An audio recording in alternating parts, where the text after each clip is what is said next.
आज मैं थोड़ा सा now the leaves are falling fast के बारे में थोड़ा सा बताऊंगा, मैं पढ़ाऊंगा नहीं, बस आपका खाली आइडिया चेंज करना चाहता हूं ताकि आप एक बार पढ़ के आए, फिर हम कल उसको फाइनल कर देंगे। Now the leaves are falling fast, अब पत्ते तेजी से गिर रहे हैं। कविता में कवि ने पत्ते का तुलना जीवन से किया है, लाइफ, और कवि बता रहे हैं कि पत्तियों की जो जिंदगी होती है वैसे ही इंसान की भी जिंदगी होती है। पत्ती वृक्ष पर उगते हैं, धीरे धीरे बड़े होते हैं, युवा हो जाते हैं, फिर धीरे धीरे बुढ़ापा की ओर अग्रसर, फिर पीले पड़ जाते हैं और फिर वृक्षों से तेजी से नीचे गिर जाते हैं और इस तरह से एक पत्ती की मौत हो जाती है। वैसे ही हमारा जीवन चक्र है। बच्चे जन्म लेते हैं, बड़े होते हैं, युवा होते हैं, फिर धीरे धीरे बुढ़ापा के अवस्था में जाते हैं और एक दिन उसकी मौत हो जाती है। तो क्या कविता में कवि मरने का संकेत दे रहे हैं? नहीं, कवि समझाने के लिए कविता लिखे हैं। समझो, कविता में दो भाव है, एक ऑप्टिमिस्टिक, दूसरा पेसिमिस्टिक। इसको समझो, ऑप्टिमिस्टिक पेसिमिस्टिक को समझना। ऑप्टिमिस्टिक मतलब होता है आशावादी, पेसिमिस्टिक मतलब होता है निराशावादी। आप या हम जो धरती पर जी रहे हैं, हमारे और आपके अंदर दो सोच हमेशा क्रिएट होते रहता है, एक आशावादी सोच, दूसरा निराशावादी। आशावादी सोच क्या है? जैसे आप अभी पढ़ रहे हैं मन में, देखो आशावादी सोच तभी क्रिएट होगा जब आप अच्छे कार्य करेंगे। जैसे आप अभी पढ़ रहे हैं, मन में एकदम से टोटल प्लान आ चुका है कि हम पढ़ करके जॉब लेंगे, हमारा एकदम बढ़िया सा बढ़िया फंटास्टिक घर होगा, एकदम से 4 व्हीलर गाड़ी मेंटेन करेंगे, ऐसे घर बनाएंगे, ऐसे जो है ना 10-5 बीघा और जमीन खरीद लेंगे। ये सब एकदम आशावादी सोच है। लेकिन कभी क्या सोचोगे? क्या है जिंदगी? कुछ नहीं। फेल अगर हो जाता है बच्चा, अगर फेल होगा तब क्या होगा? निराशावादी सोच। क्या लाइफ है, हम बेवकूफ कहीं का। अरे वही तो निराशावादी सोच है। हाँ, हमेशा ये वही तो है। एक बात जान लो, हम मानव जो है हमेशा नेगेटिव सोचते हैं, इसमें तुम्हारी कोई गलती नहीं है। हमें जीवन ने, हमें ईश्वर ने ब्रेन ऐसा दिया है कि हम नेगेटिव सोचते हैं। हमेशा नेगेटिव सोचने में हमको अच्छा लगता है, लेकिन सच्चाई ये है कि वो हमें हमेशा असफलता की ओर ले जाता है। शिक्षा हमें पॉजिटिव सोचने के लिए प्रेरित करता है, जो हमें बहुत बड़ी सफलता। सोचते हो कभी?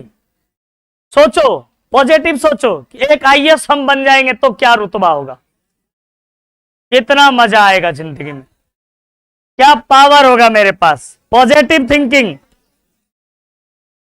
समझ गया? कविता में दो भाव है, ऑप्टिमिस्टिक, पेसिमिस्टिक। लेकिन एक बात जान लो, कवि यहां पे डरा रहे हैं, डरा नहीं रहे हैं, सत्य बता रहे हैं। कह रहे देखो, अगर आप अच्छे कर्म करते हैं तो हमेशा आप आशावादी जिंदगी जिएंगे, बुरे कर्म करेंगे निराशावादी जिंदगी जिएंगे। और दूसरी बात, यमराज हमारे दाएं बाएं ही घूमते रहता है। बुरा कर्म करोगे कहीं भी यमराज पकड़ करके ट्रक के नीचे घुसा देगा, उसके बाद लेते रहना कदीमा, उसके बाद हो गया जिंदगी का सर्वनाश। इसलिए हमेशा कौन सा सोच क्रिएट करना है? Optimistic, optimistic. अब आप सीधा सीधी कविता को छोड़िए, कवि के बारे में थोड़ा सा जान लीजिए। कवि को देखिए, पहले आप कवि को पहचानिए, कवि को पहचानिए। ये है कवि आपके, देखो।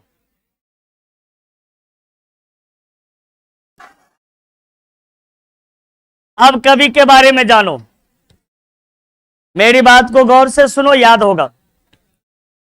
कवि का जन्म सन 1907 ईस्वी में हुआ था इंग्लैंड में। इंग्लैंड में जन्म हुआ सन 1907 ईस्वी में कवि का। लेकिन ये जब बहुत अच्छे संपादक बन गए, नाटककार बन गए, कवि बन गए, तो बाद में एक ऐसा सिचुएशन आया इनके जिंदगी में कि इनको इंग्लैंड छोड़ना पड़ा। और इंग्लैंड छोड़ करके ये 1939 ईस्वी में अमेरिका में जाकर के बस गए। तो आधा जिंदगी इंग्लैंड में, आधा अमेरिका में। 1973 में इनकी मृत्यु हुई। इन्होंने इंग्लैंड में ढेर सारी कविताओं की रचनाएं की, किताब लिखा, अमेरिका में भी लिखा। अमेरिका में एक किताब इन्होंने लिखा था द एज ऑफ एंजाइटी, चिंता के उम्र। और इस किताब के लिए कवि को सन 1948 ईस्वी में पुलित्जर प्राइज से सम्मानित किया गया। पुलित्जर प्राइज एक प्राइज का नाम है, जैसे आपके देश में मिलता है ना साहित्य अकेडमी अवार्ड, ज्ञानपीठ पुरस्कार, वैसे ही अमेरिका में साहित्य के क्षेत्र में अगर कोई अच्छा काम करता है तो उसको मिलता है पुलित्जर प्राइज। इनको मिला। इन्होंने अपना बाकी का जिंदगी अमेरिका में ही गुजारा। और कवि ने इस कविता में, प्रस्तुत कविता में यह दर्शाया है कि हमें जीवन में दो तरह का थिंकिंग लेके चलना है, एक ऑप्टिमिस्टिक, दूसरा पेसिमिस्टिक। जब हम बुरे कार्य करते हैं तो तुरंत हमारे जीवन में निराशावादी सोच हावी हो जाता है, और जब हम अच्छे कार्य करते हैं तो हमारे जीवन में आशावादी सोच आता है। तो कविता को आप एक बार बढ़िया से पढ़ के आइए, कल हम पूरा डिटेल में इसको एक्सप्लेन करके आपको समझा देंगे। आज इतना ही। आप सबों का दिन शुभ हो, रात्रि मंगलमय। छप्पई कविता पढ़ लेगा, छप्पई हिंदी में छप्पई कविता तैयार कर लेगा। और कवि का नाम है Nabhadas.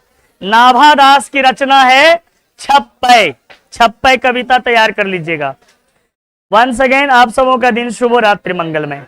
Thank you very much.